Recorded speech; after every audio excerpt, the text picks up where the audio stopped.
Hi, this is Primary Ashram School Kodapura, and we are conducting basic spoken English course in our school.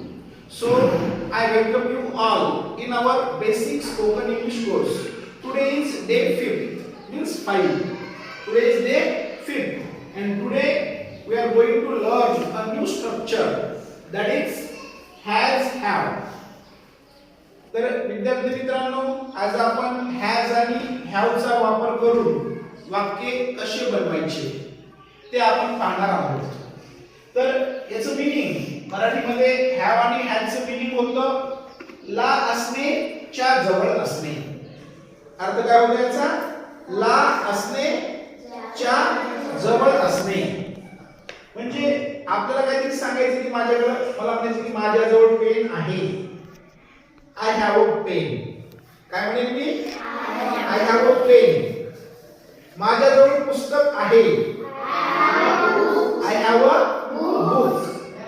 मी म्हणेन माझ्याजवळ चष्मा आहे.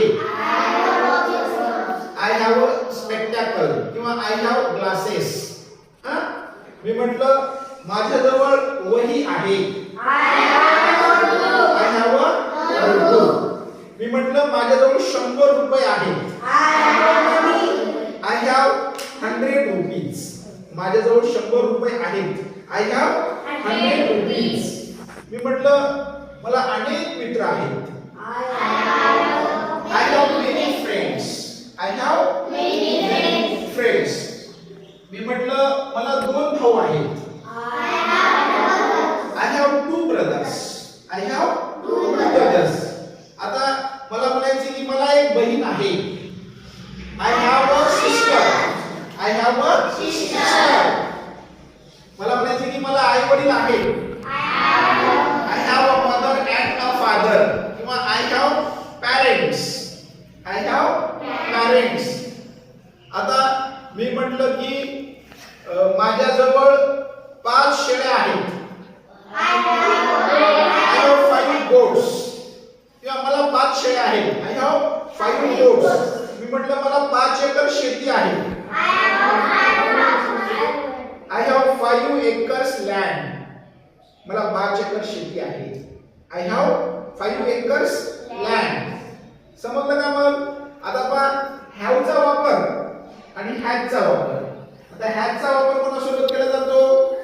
तर वाक्यामध्ये जो सब्जेक्ट करता जर थर्ड पर्सन सिंग्युलर असेल, तृतीय पुरुष एकवचन, तर त्याच्यासोबत काय येतं? हॅज येतं. आलं लक्षामध्ये? आणि अनेक वचन असेल सब्जेक्ट तर हॅव येतं. आणि एक वचन मध्ये जर आय असेल तर आय सोबत पण हॅव येतो. आता मी म्हटले की माझ्याजवळ पुस्तक आहे. I have a book. मी म्हटलं आम्हाला अनेक मित्र आहेत.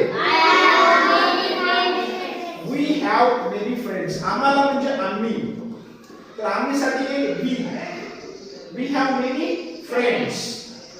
त्याला 2 भाऊ आहेत. आता त्याला म्हणजे तो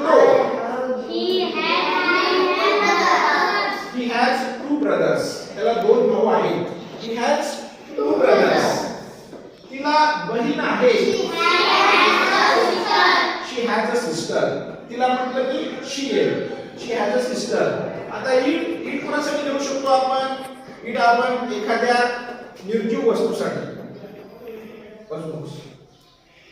इट आपण निर्जीव वस्तूसाठी, ॲनिमल म्हणजे प्राणी किंवा बर्ड्स म्हणजे पक्षी, प्लांट साठी आणि बेबी साठी इट घेतो.